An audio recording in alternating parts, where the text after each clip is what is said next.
I'm back at it again, and in the holiday spirit, I brought over G. Bush and Earl the Pearl from the Ultimate Cleveland Sports Show to talk about what our favorite and least favorite Brown seasons are of all time. It's going to be a fun episode, but before we get into it, I got to thank the sponsor for today's video, DraftKings. It's time to jingle all the way to my partners at DraftKings Sportsbook. The holidays are finally here, and my partners at DraftKings have the perfect gift for you. Right now, all new DraftKings customers who bet just $5 will get $150 in bonus bets if your bets win. Just download the DraftKings Sportsbook app and sign up using my promo code WORSTTAKE. The crown is yours. That's right. New customers get $150 in bonus bets if your bet wins after betting just $5. And don't forget to stay in on the action and use your $150 in bonus bets on DraftKings same game parlays for a shot at an even bigger payout. Combine multiple bets together for the same game, and if sports betting is not available in your state, don't worry, you can still join in on all the fun with DraftKings Daily Fantasy and have a shot to win cash prizes. Download the DraftKings Sportsbook app now. New customers use my promo code WORSTTAKE and bet just $5 on any wager and get $150 in bonus bets if your bet wins. That's promo code WORSTTAKE only at DraftKings Sportsbook.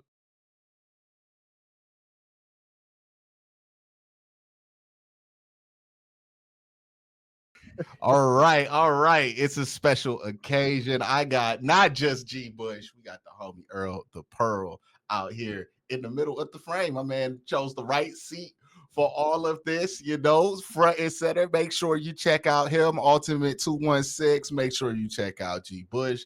G. Bush, you everywhere. I don't have a singular place for you to shout out your stuff. So, you tell me what's most important for you to shout out right now. Pick one.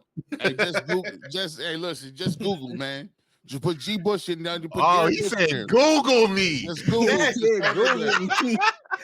see, this is why you be getting them comments. Comments, right? Why does he have this on? Stupid hats. He said Google me. I heard that since I was on Facebook in middle school. Remember that? Remember that people like Google me and nobody had any Googleable accomplishments? Nothing. Like I thought I was being efficient on that one. Like I could give you my Instagram because I care about certain ones at certain times. Sometimes I'll be like, yeah, I like Instagram now. All of a sudden, I gotta stay off there though. I gotta stay off Instagram. I gotta get off there. Like, look, I'm like J. Cole. It mess your whole perspective up. And you nope, I ain't on there no more. Twitter, go home with your face like you be going home like, man, you ain't built like that. Yeah, nobody is. At G Bush 91 on Twitter. You can check me out, Ultimate Cleveland Sports Show. You can also check me out, G Bush 91 _ barbershop on Instagram, and check me out on UCSS and the barbershop. Yeah. Who the hat man? Who the hat man? Who the hat man? Do you have a hat man to come to your shop to get you right, or do you go like are you out there? This is see, I'm not a big believer in spending. Like there's some hats that you get. I'm not a big believer in like the Cam Newton joints. Cam Newton is out of control. His Cam Newton has to be like 400, 500. I'm like, come on, bro. We're not gonna do those. So with me, you can never go wrong. I love Cleveland. Mr. Allen's 2 for 25. He ain't here no more. He's out of the game. So you get you K&G, you get you some nice little hats, and they got big sizes too. Don't be getting them Alicia Keys. You don't. Your fedora look like that Alicia Keys, bro. That songs in A minor, boy. You need brim. You can't have. Your face just looking big, looking like Jaguar, right? You just face everywhere. No, I don't sing for the roots. You don't sing for the roots. This man is crazy, man. All right. So the reason I have us all gathered here today, I wanted to, the season has had various ups and downs. Who knows what will happen for the rest of the year? So I want to wind the clock back and let's reminisce here and remind ourselves of some better times and some worse times, because I don't think this is the worst season the Browns have ever had since '99. So what I wanted to ask you guys first, worst season you've ever experienced as a Browns fan, and why? Does anybody want to volunteer to start? I had a couple. I'm gonna narrow it down in my mind. No, that's easy for me. 2017, man. Anytime you experience a season where you don't win no games, zero, nada, like that's as bad as it's gonna ever get, right? You don't experience victory at all. You think about all the bad Cleveland Browns seasons we suffered through, all the years that the Browns won no more than 3 or 4 games in the season. At least you got to celebrate 3 or 4 times on a victory Monday. But to experience that at all for a calendar year, now you know how depressing that is, how heartbreaking that is. If you go back, Deshaun Kaiser was the starting quarterback. You had Isaiah Crowell. Danny Vitale was the fullback. This was like when the Browns still like had a fullback on the roster, right? Corey Coleman and Ricardo Luis. Ricardo Lewis. Oh my I God. forgot about Ricardo. Yeah, so like, and what made it even worse? Every receiver on our team right now is better than Ricardo. All of them. Elijah Moore y'all is. want to know what made it worse? I had season tickets at said time. Oh, yeah. So like, when you don't, so I don't even care what you paid for those season tickets, Earl. Yeah. You got robbed. I got robbed. I got robbed, bro.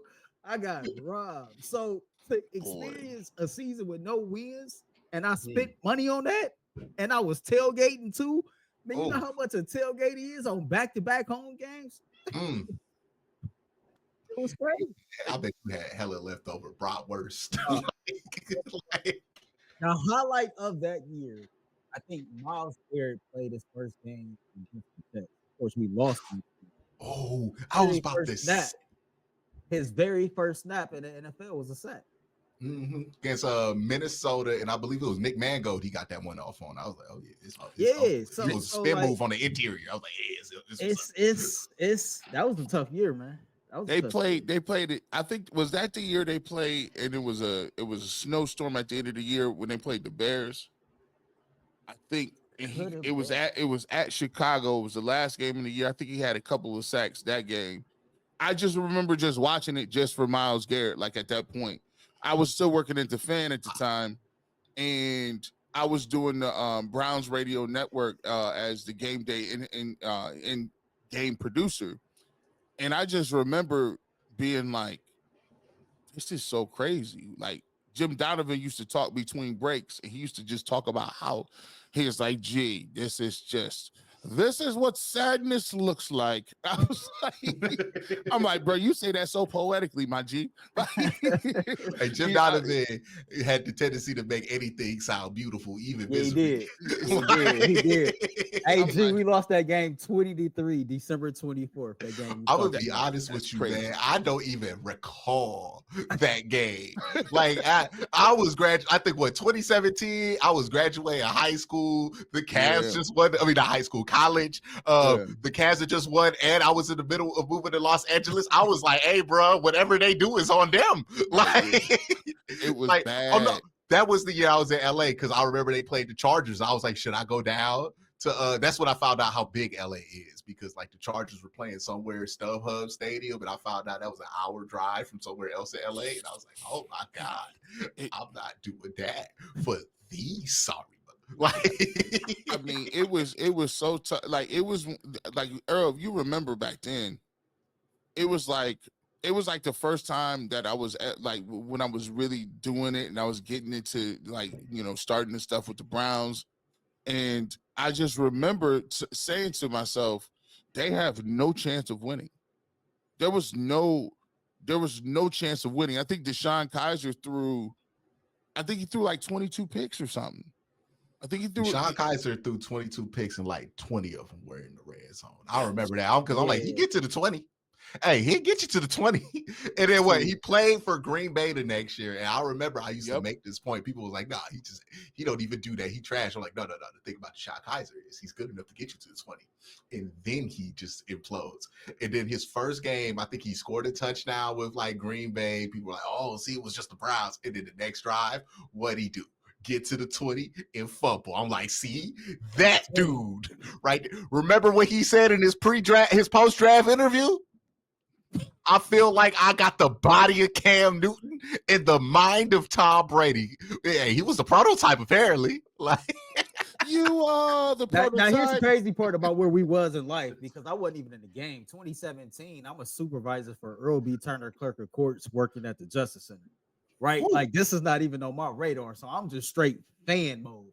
And I just remember saying to myself, like, the Browns ain't got a quarterback to first. But at the same time, I tried to sell myself on Kaiser. I ain't even gonna lie to y'all. Like, he was from Ohio. You know, I'm thinking like the Browns have found they didn't found lightning in the bottle. He done went to Notre Dame. I remember hearing all kind of crazy. Like, I remember, so it was like he's the Black Ben Roethlisberger. I'm like, Yeah. hey man, look, I'm buying it, right? I'm buying it. And what's so crazy is this is the same draft. This is coming off the year where the Browns flopped on the quarterback. But I'm like, whatever. Like, Deshaun Watson is coming out 2017. They still ain't drafted Deshaun Watson, right? So I'm like, man, I really don't know what's going on. But I just remember looking at this team from top to bottom and just thinking, like, man, none of these dudes is talented.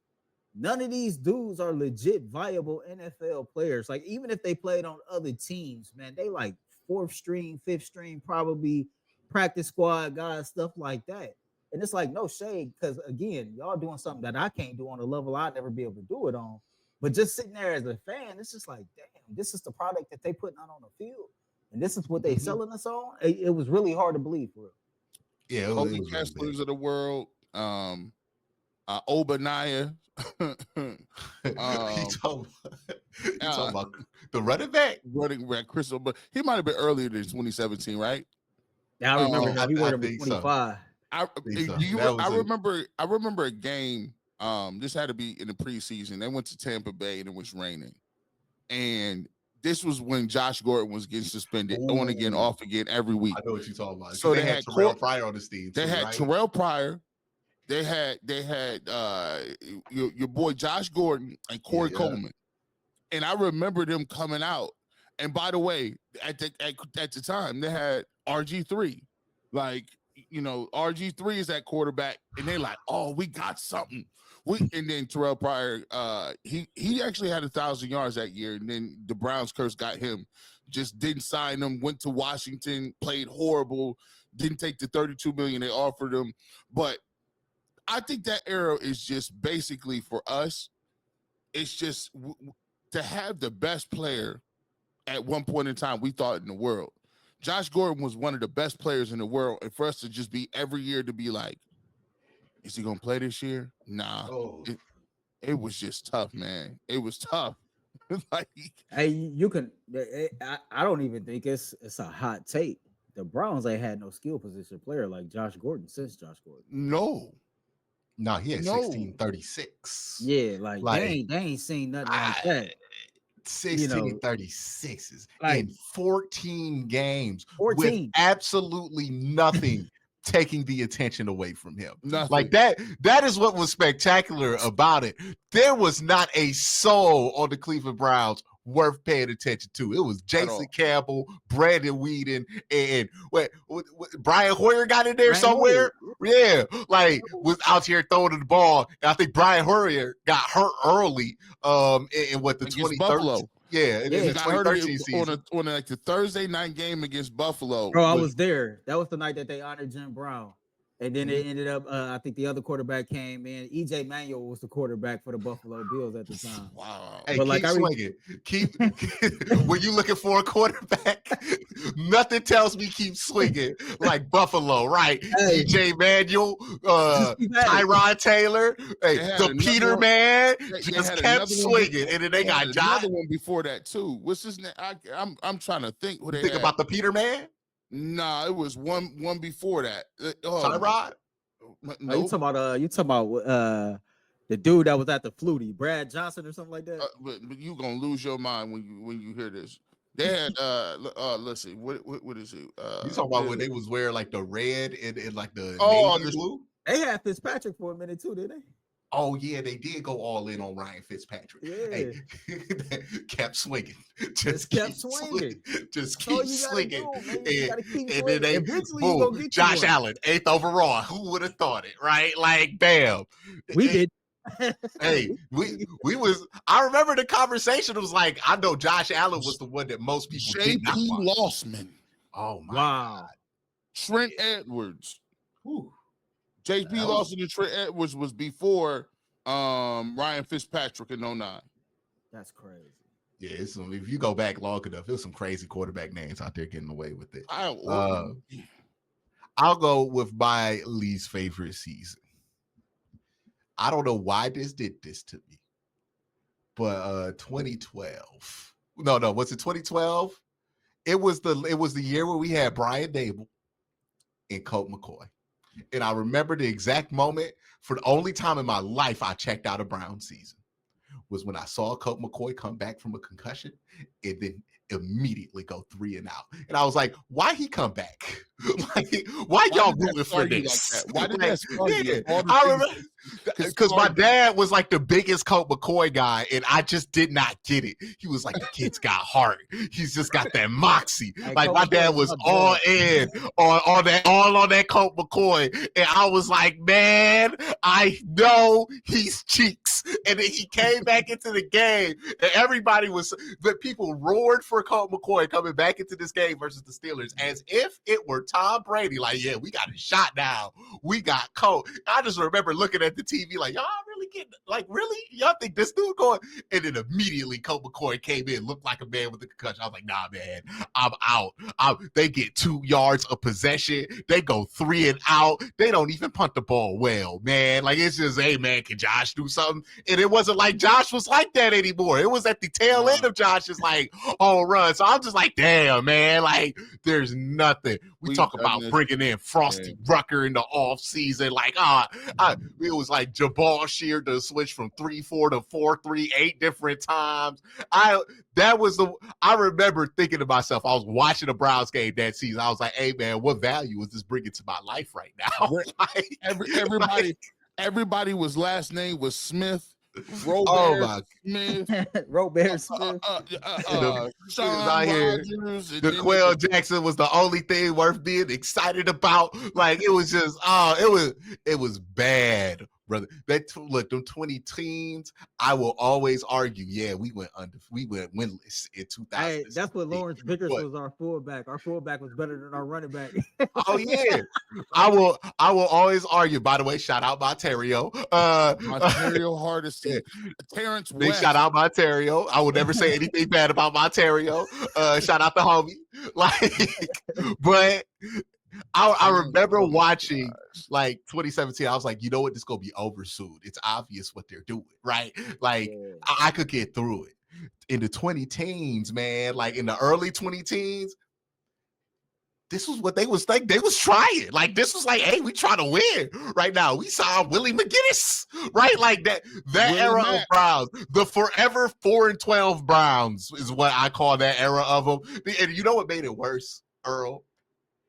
Every year we weren't bad enough to get the dude in the draft. Every year it was like we was sitting through we was just good enough not to get the dude. Like every 2012, right there, Andrew Luck, RG3. What we get? Trent Richardson. Man, come on. Like, G, like you was up the road in Canton, but do you know how it is to be a kid growing up in Cleveland, knowing that come draft time, like you're not even bad enough to get the best player available, knowing like you're stuck just bad enough. Like, bro. Like, you're not good at, like, it's not like when Pittsburgh, like, yeah, well, we're 8-8, we're not going to be good enough to get the guy. Like, at least you go at 8-8, at least you got playoff hopes to the end of the season. Like, to know the season is over in December, and then you sitting here like, hey, but watch us win 2 games for no reason here, so we don't get Andrew. And then when you get in a situation, look, not even just the quarterback, but when you get in the situation where you can draft a game changer, bro. When Julio Jones was on the board and the Browns traded that pick, they yo. 2014 when they traded back 18 times to go get Justin Gilbert. Hey, like, listen. When Julio Jones, like, bro, I think they ended up with like a whole bunch of picks. None of those dudes. We ended up with Phil Taylor at the end of that first Phil round. Taylor, Brad Smelly, and a bunch of dudes who didn't play that long. That's the homie, but Owen Marisic. Oh yeah.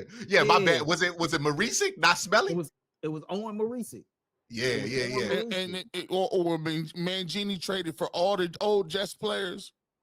So talk about give me Jason Trusnick and I'm like these Hey, wasn't his dudes. first pick Jeff Faine in the first round? That, Remember when he was took so Jeff bad. Faine at center? I feel like Jeff Faine was a little bit before that was Bush Mangini. Davis, I think. Yeah, I I thought that was man. Ain't no Mangini telling. That lucked sound into like a like. Mangini move, though. It sound like a Mangini move, man. Did we get Alex Mack at that time? Yeah, you had Max, you had Alex Mack, and you Greg had Greg Little. We was running that Greg Little. Mohamed Massaquoi. Remember that? That's what Rizzo went viral for the Carlton Mitchell. Carlton Mitchell. Yeah, Carlton Mitchell. Yeah. By the way, shout out to the city of Cleveland. We'll fall in love with the random wide receiver, man. Like it don't take much. I still feel people like, why is Jamari Thrash not getting at least 40 snaps? And I'm just like, because he's a rookie, right? Like he's not going. But this goes back to Carlton. The DPJ stuff is just Higgins, like Hollywood. World, man. Remember Quincy Morgan? Hey, remember Andre Davis who had the 99-yard touchdown from Jeff Garcia? I forgot about it. Quincy Morgan made my childhood very confusing on Sundays, right? Because my dad would just be like, "Damn it, Quincy!" I'd be like, "What did I do?" I mean, you had a whole dude named after you, Quincy Carrier. Like he was sorry. Person. Yeah, well, no, not Quincy Carter, but Quincy Morgan. I was like, man, how you not good? Yeah. Man. Yeah. See, y'all young fellas, like, look, those are seasons, and I get you. We lived through them. I was there right with you. I gotta say, the most devastating is 1995. Oh, you went with the old head answer. 95, bro. Not y'all young bucks, y'all young boys. Y'all, y'all wasn't around. The floor is yours, G. The floor is yours. Go ahead. Let me tell my brim. 95, fam. Now, mind you, to put it in perspective, because they'd be like, I don't even know if G. Bush was around. Like 1995. You just graduated college, right? Shut up. Try to act like I'm KRS-One or something. I am not Kumo D. You already had your first apartment. Like, what you about 15, 16? Hey, I'm about 14 years old. So you got to put it like this. So in 95, they started off like 4-1. We like, oh, we cooking. We cooking. We 4-1. Man, they started rumblings, and you got to think about it like this. In Canton, they used to have the blackout rules. So if the game wasn't sold out, you wasn't watching nothing. We was dependent on y'all suckers up here. I'm like, I hope these dudes go into the game, because if they don't go to the game, we can't watch it. So my dad went to this pawn shop, and he had this little it was a boom box that had a TV in the middle. And he used to get the game out of Youngstown. So basically, like, it was outside of the blackout region so we could watch the games. And I just remember them rumblings of, oh, they about to move. And we was in denial. We was like, man, you ain't about to move no Browns, bro. Listen, they started moving them trucks in there. They start when people was dismantling them seats. I was just like this. I was just like, you got to think about it. This is your prime. I'm playing football. This is around the time I first started playing football. So think about it. From 1995, which is like my 8th grade year, all the way to I'm done with high school. I'm about to go to college. There was no football. It was an alternate universe. I'm telling you, like, we were like, it's just like there was nothing. There was a void. It was almost like, what do you watch? Like, what do you do on Sundays? That whole time period was like COVID, before COVID, but nobody got sick. People started doing stuff that they never did. High school football was the most popular there's ever been at that point in time, because high school became like college, and college became like pro. Ohio State was not great during that time. They weren't even great. That's the Jim Cooper. Well, they had some great players, but they just did not finish. And they couldn't beat Ohio State at that time. Cooper, he couldn't beat Michigan. Yeah. And so we not only had that, and then the death blow came. Because they were outside of the blackout region, the only two teams that was coming on TV was the Steelers. And it was like, and then they started putting the Ravens on TV. And even for a year, I was like, they put the Ravens on the TV, and for a year, like in '96, I would root for the Ravens because like it had Vinny Testaverde, it had Ernest Binders. They was they all all our the players. dudes. They was all our guys. So I'm like, I'm gonna watch my people. I grew up watching these dudes, and then it hit me. I got old. I said, I can't do this, bro. The colors ain't the same. They ain't the same. And then the death blow came. These fools had the nerve with our squad to amass draft picks, capital, and become one of the greatest teams we've ever seen playing our style of football. Ray Lewis, Jonathan Ogden, Jamal Lewis, and they got the best defense in the world, and we sitting there around looking, and that only took them to do that from 1996 to 2000. 4 years it took them to become one of the greatest teams ever. And it for a guy that been watching the Browns since he was this high, that was the worst feeling in the world, bro. You just really killed the whole mood on Thanksgiving Eve. because seriously, like Quincy, like this is always a talking point for me because it's hard watching the Baltimore Ravens knowing that foundation is built off the backbone of the Cleveland Browns brass. Like regardless if the ownership has changed now, regardless if the general manager has changed now, like that organization is built off the brass of the Cleveland Browns. And it just always makes you wonder what if, right? Because we've been a franchise just in constant turmoil. And it's almost like, emotionally at that time, people wanted the colors, wanted the name, wanted the records. They couldn't let go. But it's almost like, damn, man, I kind of wish we would have started fresh. Because you look at every expansion team that was a true expansion team that came in. I mean, the Jaguars was in the AFC Championship game years after that. You look at what the Houston Texans have done. You look what the Panthers has done. All those was true expansion teams. And it just seemed like, man, we've been playing catch up since we lost our team in 1995. And think about this too. You talk about that was built on the brass. All of our coaches on that staff, from Nick Saban, greatest college coach ever, Bill Belichick, greatest pro coach ever. You look at Kurt Ferentz, you look at you look at John Gruden on that staff, and then you look at Ozzie Newsome being the architect. He's one of your best players ever. He's a Hall of Famer for you, and he just architects one of the greatest rosters of all time and never misses picks.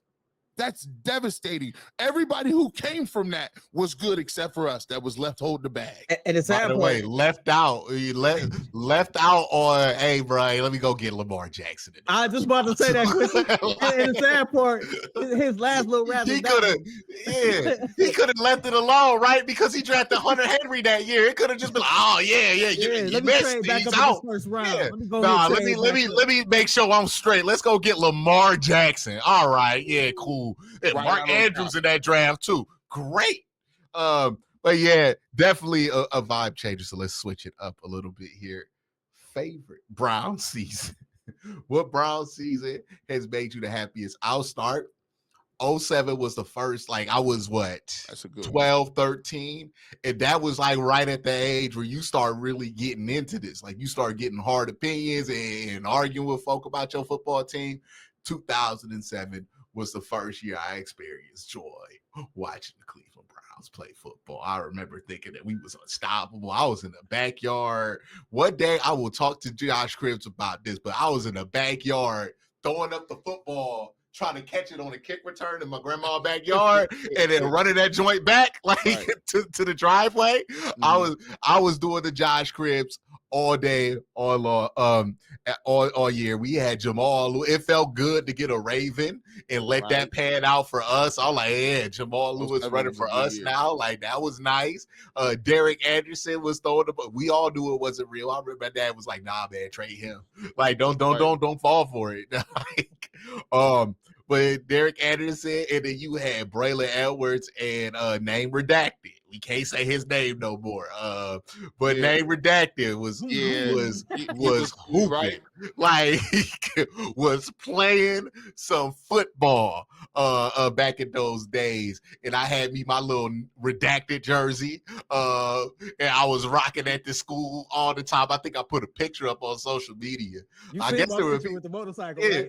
Yeah, because I remember some. I guess I just found out because I posted a picture up just because I ran across it, right? Because I was visiting my brother, so I just put the picture up, and then somebody was like, "Aha, yes, they accuse you of not being a real fan." Like, who is acting like I'm not a real fan? Like, I didn't know this was going on. I just posted a picture of me at picture day in my Keller Winslow jersey. Oops, name redacted jersey. Like, you know. Kicking it. Had me a number 4 O State jersey back when they used to actually recruit the city of Cleveland, but now they don't do that no more. So I can't really rock it. I look, I am 2007, man. I'm 20 at the time, right? So like, my fandom is at its height. This is the best I've ever seen in Cleveland Browns. 2007 is for me too. Like, this is a year where like you even let man Joe Juravicius was like a third down machine, right? We had Dante Stallworth before the accident. Like, wow, well, he never played. We got Dante Stallworth to build off of what they did in 07. And then 08 was what it was. that particular year, That's man. wild. Like, this one game in particular, I seen Braylon like make this catch against the Rams, right? It's the one hand catch he made against the Rams that was sick. You go back to the Arizona game, the touchdown like catch he made. I can go back and literally relive every touchdown from that. Josh Chris fumbling the kickoff, picking Josh it up, and tiptoeing the sideline against Pittsburgh, and that garbage turf they used to have, proving that he was inbounds the whole time. It was awesome. Was wild. But for as fun as that season was, man, you can't help but to be disappointed because you get 2 games left to go in the season. You go into Cincinnati knowing that you win this game. Man, this team is going to the playoffs for the first time since the 2002 season, right? And then you go in there and you lay an egg. I think Derek Anderson threw like 4 interceptions that game. You come back to close out the season, you beat the 49ers, who was god awful at that time. But you knew doggone well you weren't about to get the help that you needed on Sunday Night Football. This is when Peyton Manning was Peyton Manning. You wasn't about to get no help. At all. Got him all the way up off the sticks. I remember the conversation was like, hey, man, are they going to, because I think we needed the Colts to lose and the Titans to win or something like that. And the conversation was, what's Peyton going to play? And then once it became obvious that Peyton was not going to play, it was like, oh, okay, I guess the Titans going to make it, right? It was like, because like that was, look, we don't do this no more like we used to, but back in the day, these quarterbacks would have the worst backups, like on purpose. Like what it would, because Peyton Manning's backup wasn't like, Brian Hoyer or something. Yeah, like right. That. Nah. Jim Sorgi. Like it was the worst possible quarterback you can find that had good handwriting and decent vibes, right? Because Peyton wasn't trying to compete. Look, the second they was like, we gonna draft Andrew Luck, he was like, well, get me out of here, right? Like I ain't doing that. I think Sorgi, low key, we played Seneca Wallace one year in college, and then we played Sorgi the next year at Iowa State. Like he wasn't good then. I was like, oh, bro, you should be torching us. We're terrible in the secondary. You should be getting more money off. You was like, he ain't like that Seneca dude. Like he ain't like that Seneca. Seneca's slippery. Like oh my God. G crazy. I'm right there with Quincy though, man. 2007 was clearly the most fun season for me.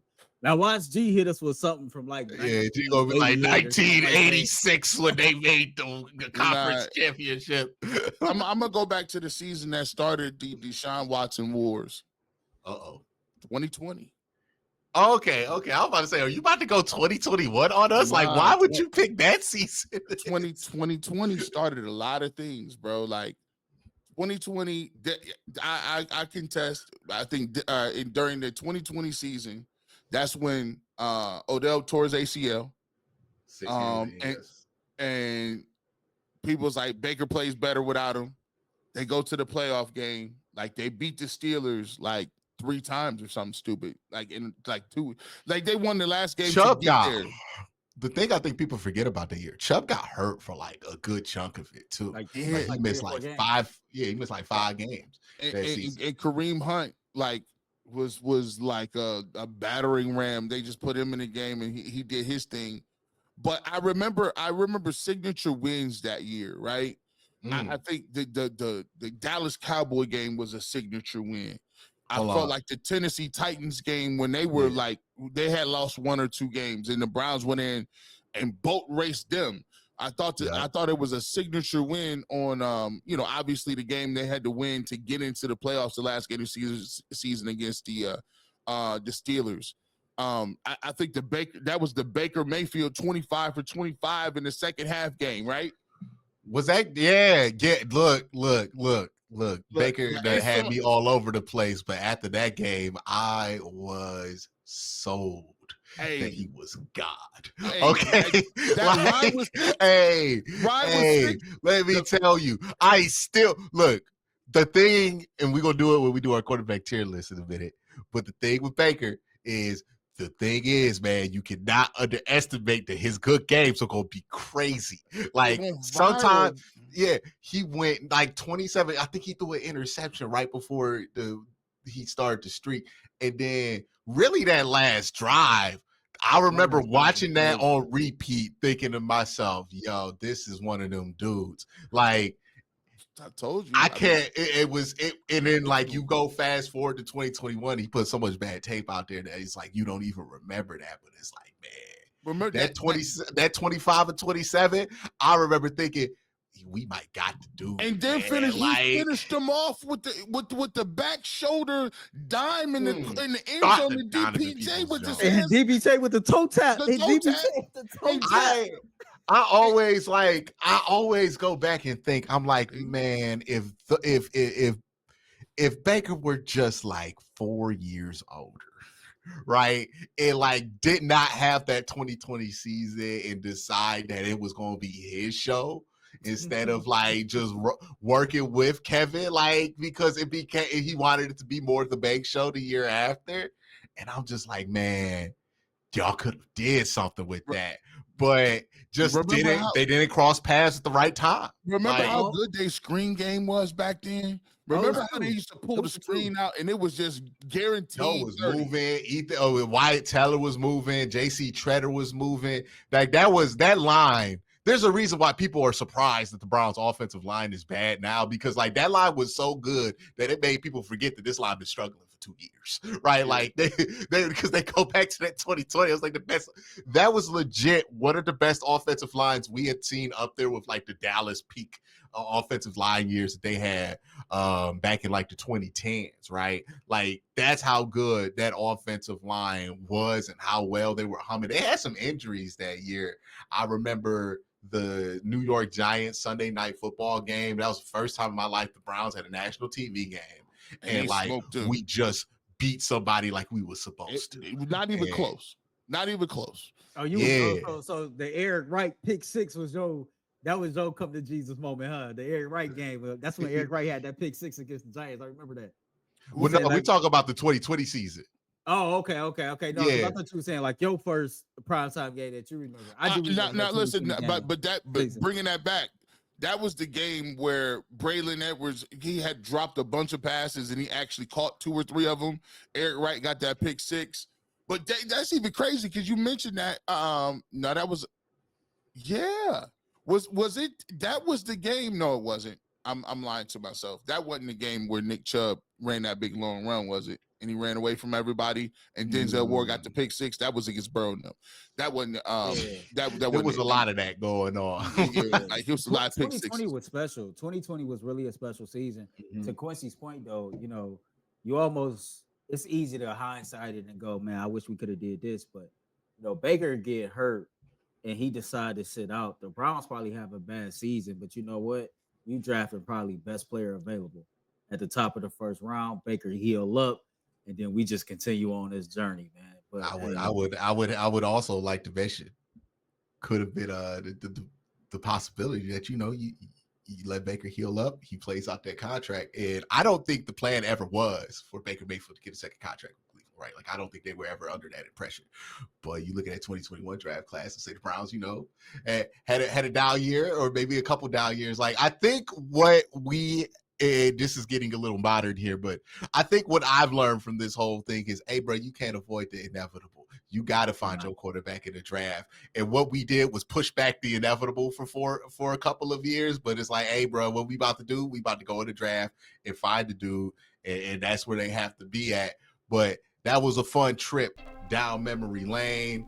We got more stuff coming up with G and Earl, so don't y'all worry about that.